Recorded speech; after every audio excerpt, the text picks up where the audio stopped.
দেখে নাও, ওটা হচ্ছে মেয়ার ব্রিজ।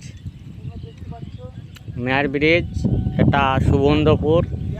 এই রাস্তাটা আগে পুরো ডুবেছিল, গাড়ি চলাচল হচ্ছিল না, নৌকা দিয়ে চলাচল হচ্ছিল। নৌকাটা আমি তোকে সেকেন্ড টাইম দেখাচ্ছি। আর এখন তো পানি অনেক মরে গেছে, যাওয়া আসা চলছে রালিং। দেখে নাও, ওটা সুবন্ধপুর, ওইটা পরিস্থিতি। এই দেখো দেখো পানিটা অনেকটা মরে গেছে। আমাদের এই ভাইটা মুখ থেকে কিছু শুনে নাও, ভাইটা যাওয়া আসা করছে কি না, কেমন অবস্থা ভাইটা বলবে। আমাদের এই রাস্তার মধ্যে প্রচণ্ড বন্যা হয়ে গেছিল, তার কারণবশত আমরা রাস্তা জল কমে গেছে, ওই জন্য আমরা যাতায়াত করতে পারছি টিয়াতুর সুবন্ধপুর। আমি গ্যাসের সার্ভিস দিই সুবন্ধপুরে, তার জন্য রাস্তা জল কমেছে বলে আমরা যাতায়াতটা করতে পারছি। হাই গাইস, এই জন্যে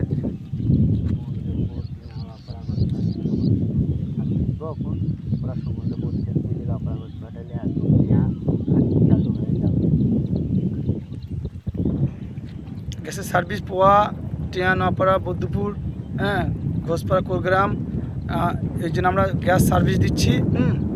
তার কারণ বলছে তো রাস্তা আমাদের পরিষ্কার পরিচ্ছন্ন হয়ে গেছে, বন্যা নিচে নেমে চলে গেছে, আস্তে আস্তে কমছে আর কি। তার জন্যে মানুষ যাতায়াতটা করতে পারছে। তা যাক, ভালো হলো। টিয়া ঘাটটাও চালু হবে, টেনশন নেই, আস্তে আস্তে জল কমে যাচ্ছে। তাহলে দর্শক বন্ধুরা, বড় ভাই যাওয়া আসা করে তাহলে সব আস্তে আস্তে চালু হয়ে যাচ্ছে, টিয়া ঘাটটাও চালু হয়ে যাবে। তা তোমরা একটু ভিডিওটা কেমন হয়েছে একটু কমেন্টের মাধ্যমে জানিয়ে যাবেন। আমাদের সেকেন্ড টাইম ভিডিওটা আবার পাবেন।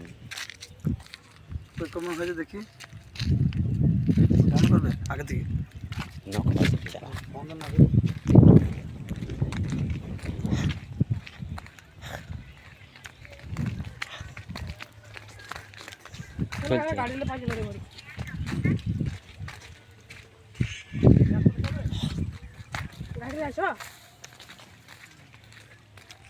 এটা আমাদের নৌকা, এই নৌকা দিয়ে পার হচ্ছে, এটা হচ্ছে মেন রাস্তা, এই নৌকা দাঁড়িয়ে আছে।